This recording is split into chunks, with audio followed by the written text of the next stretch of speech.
নমস্কার, জ্যোতির্ময় দেবশ্রী। মানব জীবনে রাহুর প্রভাব এই নিয়ে আজকে আলোচনা। রাহু যাদের লগ্নে থাকে এবং সপ্তম স্থানে থাকে তাদের স্ত্রীর ক্ষেত্রে পুরুষরা যে জীবনে আসে প্রচন্ড ভাবে তাদের সঙ্গে প্রবলেম হয়। পুরুষের ক্ষেত্রে যে স্ত্রীরা জীবনে আসে তাদের প্রচন্ড প্রবলেমের সম্মুখীন চলতে হয়। কর্মজীবনে হাতি যেমন রাস্তা দিয়ে চললে যেরকম আওয়াজ হয়, যেরকম রাস্তা দিয়ে চললে রাস্তার যে পরিস্থিতি হয়, সেই রকম পরিস্থিতি কর্মজীবনে লগ্নে রাহু থাকলে সৃষ্টি হয়। লগ্নে শুধু রাহু থাকলে নয়, লগ্নে যদি রাহুর সঙ্গে রবি অবস্থান করে তাহলে কর্মজীবনে প্রচুর বাধা আসে, বিপত্তি আসে, বদনাম আসে, ল নিয়ে কেস হয়, উকিল, আইনি সমস্যা, বিভিন্ন রকম সমস্যা নিয়ে দাঁড়ায়। তার সঙ্গে যদি রাহু বা মঙ্গল, রাহুর সঙ্গে যদি মঙ্গল কানেকশন হয় তাহলে তো সোনাই সোহাগা। রাহু এবং মঙ্গল কানেকশন এটা হাইলি অ্যাক্টিভেটেড একটা জায়গা। রাহু শুধু কি সব জায়গায় খারাপ তা কিন্তু নয়। Rahu third house, Rahu sixth house, Rahu 11th house, বেশিরভাগ রাহু থার্ড হাউস এবং সিক্সথ হাউসে খুব ভালো রেজাল্ট দেয়। 11th হাউসেও দেয়, কিছু কিছু ক্ষেত্রে দেয়। সেটা দেখতে হবে কোন ঘর, রাহু উচ্চ ঘর কিনা এবং রাহু নক্ষত্র পেয়েছে কিনা। তাছাড়া থার্ড হাউস এবং সিক্সথ হাউসে রাহু ভালো ফল দেয়। রাহু চন্দ্র যদি কানেকশন হয়, অর্থাৎ লগ্নে রাহু তার সঙ্গে চন্দ্র, তাহলে কিন্তু কাজের মধ্যে দিশাহারা হয়ে যাবে, কনসেন্ট্রেশন থাকবে না তার মধ্যে, মাথার মধ্যে কোনো কাজই অ্যাক্টিভেট হবে না, কোনো কাজ সে এক গতিতে করবে না।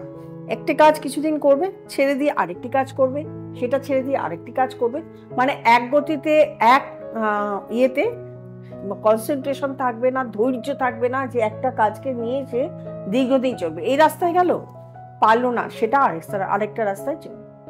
সেকেন্ড হাউসে রাহু প্রথমত আত্মীয় স্বজনের জায়গা প্রচন্ড ভাবে খারাপ হয়।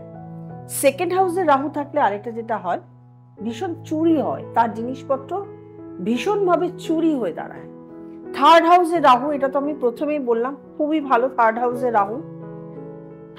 রাহু বৈভব সৃষ্টি করে, সিক্সথ হাউসে রাহু বৈভব সৃষ্টি করে। থার্ড হাউসে রাহু ভাই বোনের সঙ্গে সম্পর্ক ভালো হয়। থার্ড হাউসে রাহু অর্থের দিক থেকে ভালো, কর্মজীবনকে ভালো মানে প্রতিভাবান করে তোলে, প্রচুর অর্থ দেয়, খ্যাতি দেয়, সম্মান দেয়, মান দেয়, সম্মান দেয়। থার্ড হাউসে রাহু।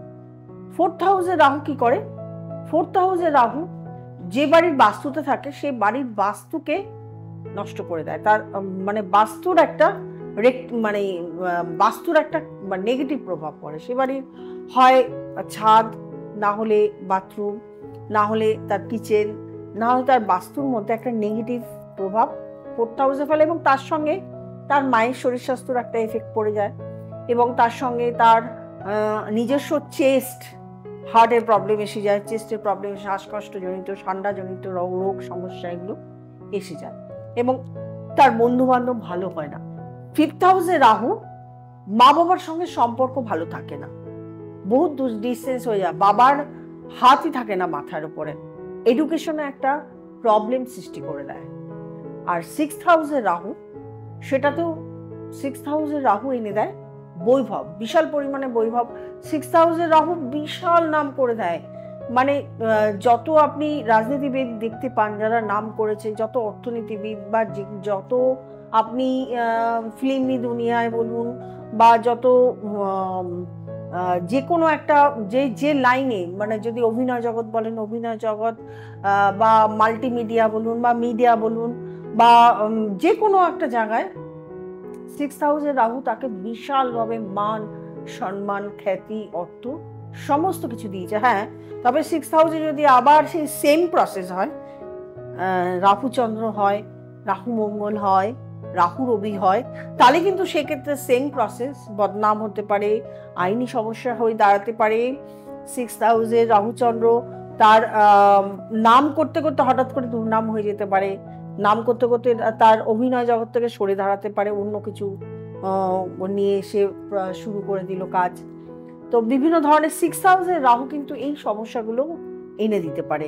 রাহু মঙ্গল যেই হয়ে গেল 6th হাউসের সঙ্গে সঙ্গে তার একটা সেখানে অন্য আলাদা রকম পজিটিভ এনার্জি কাজ করলো বা অন্য আলাদা রকম নেগেটিভ এনার্জি কাজ করলো, যেখানে থেকে তার পুরো পরিচিতিটাই নষ্ট হয়ে গেল। তো এই যে রাহু, মানব জীবনের রাহু কিন্তু বিভিন্ন বিভিন্ন ধরনের প্রভাব সৃষ্টি করে। যেমন খারাপ প্রভাবও আছে, তেমন ভালো প্রভাবও আছে। রাহুর প্রভাব থেকে দূর হওয়ার জন্য বিভিন্ন রকম পূজা আর্চা, স্টোন বিভিন্ন রকম বিভিন্ন সময় আমরা ধারণ করি, স্টোন ধারণ করি বা বিভিন্ন পূজা আর্চা করি। যদি স্টোন ধারণ করা হয় সেটাও ডিপেন্ড করে সে রাহু তার কোথায় অবস্থান করছে, কি পরিস্থিতিতে আছে তার উপর ডিপেন্ড করছে, তার কি দশা চলছে, অন্তর্দশা চলছে তার উপর ডিপেন্ড করছে। যদি কবচ বা পূজা আচ্ছা থাকে তাতেও ডিপেন্ড করছে যে তার কি দশা চলছে, অন্তর্দশা চলছে বা রাহুর অবস্থানগত কারণ। কিন্তু কোনোটাতেই কিন্তু রাহু তার যেখানে অবস্থান করছে রাশিগত দিক থেকে সেখান থেকে কিন্তু সরে দাঁড়াবে না, তার প্রভাবটাকে নষ্ট করে। এই যে আপনারা যে এসে অনেকের কাছে আসেন, বলেন, ফোনে শুনি বা মুখে মুখে শুনি কেটে গেছে, রাহুর প্রভাব কেটে গেছে, মঙ্গল কেটে গেছে, মাঙ্গলিক কাটিয়ে নিয়ে এসছি, তো মাঙ্গলিক কাটানো হয়ে গেছে। এগুলোকে অরিজিনালি কাটানো যায়? কাঁচি, ছুরি, বটি এগুলো দিয়ে কাটানো যায়? কোনোটাই কিন্তু কাটানো যায় না। প্রভাবটাকে নষ্ট করা যায়, নেগেটিভ প্রভাবকে পজিটিভ প্রভাব করা যায়। যে খারাপ ফল দিচ্ছিল সে খারাপ ফলগুলো থেকে পজিটিভ ফল করা যায়, ভালো ফল করা যায়, বা গ্রহগুলো যে খারাপ খারাপ নেগেটিভ যে এনার্জি সৃষ্টি করে সেগুলোকে দমন করা যায়। এর বেশি কিন্তু করা যায় না। অনেকে অনেক কথাই বলেন, আমার মতন করে আমি আপনাদের সামনে তুলে ধরি। কার কার ভালো লাগে অবশ্যই জানাবেন। যারা নতুন প্রোগ্রাম দেখছেন তারা অবশ্যই সাবস্ক্রাইব করবেন, লাইক করবেন, কমেন্ট করবেন, শেয়ার করবেন, নোটিফিকেশন বেলটি প্রেস করতে ভুলবেন না। আর যারা আমার কাছে দেখাতে আসছেন, নিচে স্ক্রলে নাম্বার রয়েছে, সেটাতে ফোন করবেন, বুকিং করবেন, চেম্বারে চলে আসবেন, অথবা আপনার অনলাইন করাতে চাইছেন তাহলেও কিন্তু প্রসেস আছে, একটু ফোন করে আপনাকে জেনে নিতে হবে। প্রত্যেকে ভালো থাকবেন, আনন্দে থাকবেন। নমস্কার।